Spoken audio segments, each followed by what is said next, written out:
Assalamualaikum. So today we want to present about cybersecurity in three chosen countries, which is Laos, Ethiopia and Libya. Okay, now I will start the presentation with cybersecurity in Laos. So this is the statistic recording of incident response related to the cybersecurity in Laos. We can see that 34% of people face a website defacement issue and 25% of the respondents face denial of service attack issue. These two problems is the highest rate in the statistic of the cybersecurity issue in Laos. Laos Computer Response Teams, or known as Laoser, is an organization having responsibilities of preventing and addressing of risk and hazard incident for computer system. Laoser is the one who has made the research on the incident response related to the cybercrime in Laos. From the research, we can see that 34% of the people in Laos has faced the website defacement issue, and the second highest is the denial of attack issue. Website defacement is an attack on a website. They change the visual appearance of a website or a web page.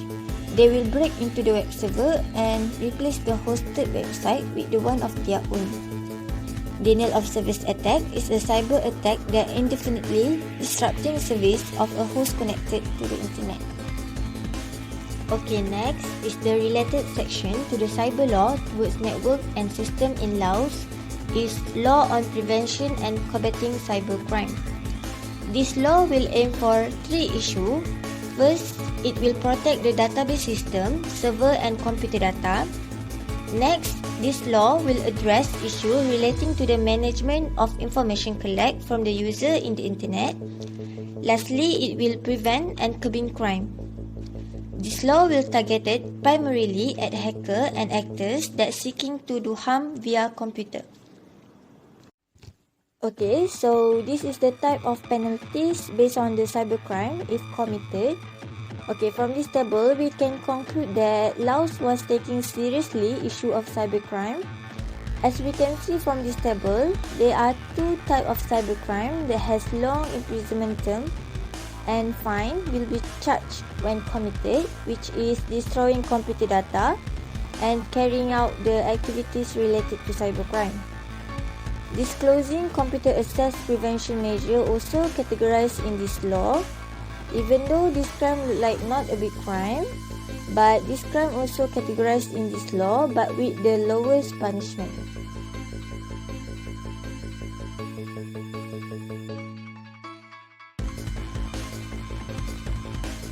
In my presentation, I will explain about cybersecurity in Libya.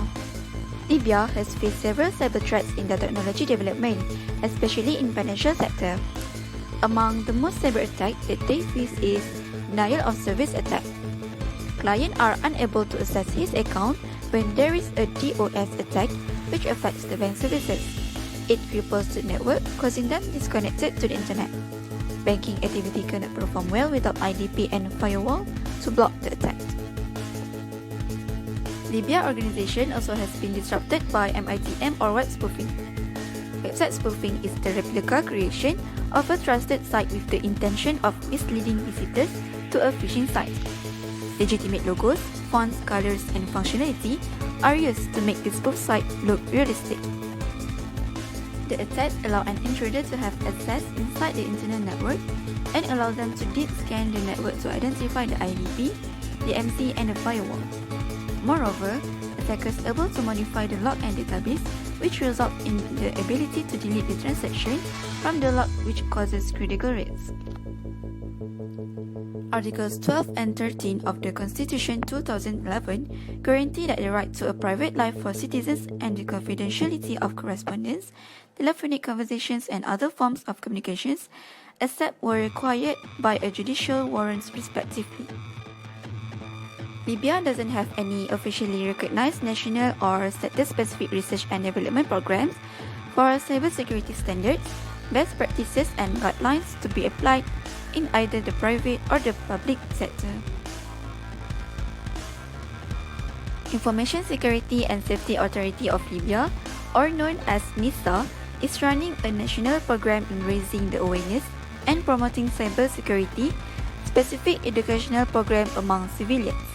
NISA has organized the first International Cybersecurity Days Conference, CDC, in August 2013 in Libya, with the participation from international organizations. Several repressive Gaddafi-era laws remain on the books due to the absence of significant legal reforms in the country since the revolution. These include measures carrying harsh punishments for those who publish content deemed offensive or threatening to Islam, national security, or territorial integrity.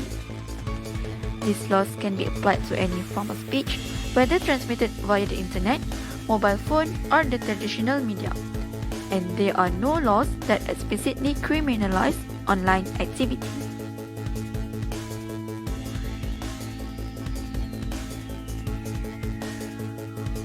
During the 2019-2020 Ethiopian fiscal year, the country has been target of 1,078 cyber attack attempts that ended on 7 July according to Ethiopia's security agency, putting its success rate at 73%. Ethiopia's Information Network and Security Agency (INSA) told that it has successfully thwarted 787 of the total cybercrime attempts.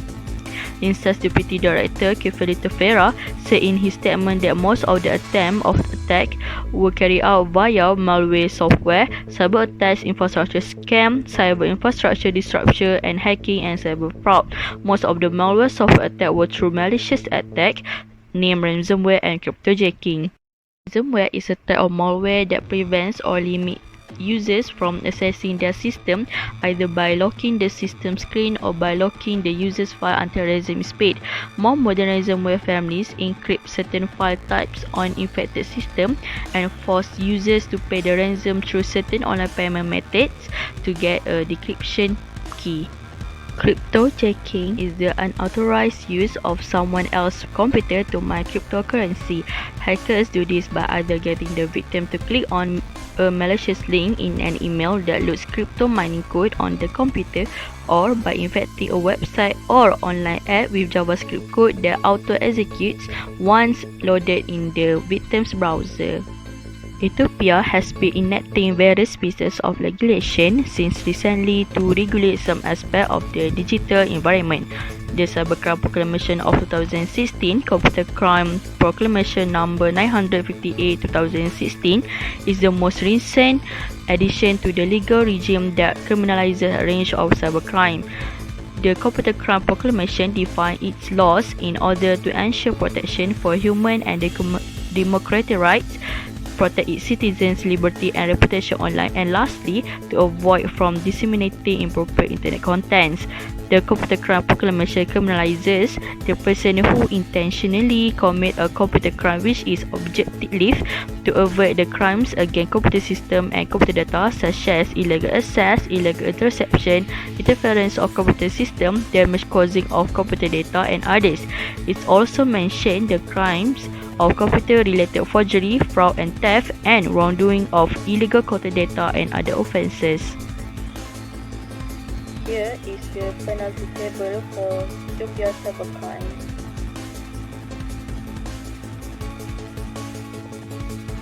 From the presentation, we have found that the best country that strongly emphasized their country's cybersecurity is Ethiopia. We can see the truth when Ethiopia had imposed very strict fines on cybersecurity criminals, while the worst country on cybersecurity sector is Libya, where Libya has no laws against cybersecurity due to the ongoing civil war. In conclusion, each country have different ways and solutions to encounter its cybercrimes. With the implementation of its own laws, it represents that cybercrime can involve the countries and its citizens' security that can lead to other physical crimes. With the advanced technology that grows rapidly, the countries must always upgrading their cyber laws to catch up with the new cybercrimes.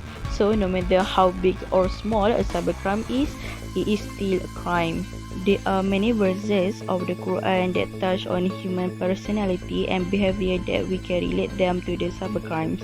For example, for accessing data without authorization, Allah mentioned in Quran Surah An-Nur verse 27, which means, "O you who believe, enter not houses other than your own until you have asked permission and granted those in them that is better for you in order that you may remember." It shows that accessing other property without permission is prohibited in Islam, which is similar to the crime that accessing others' privacy data without legal permission.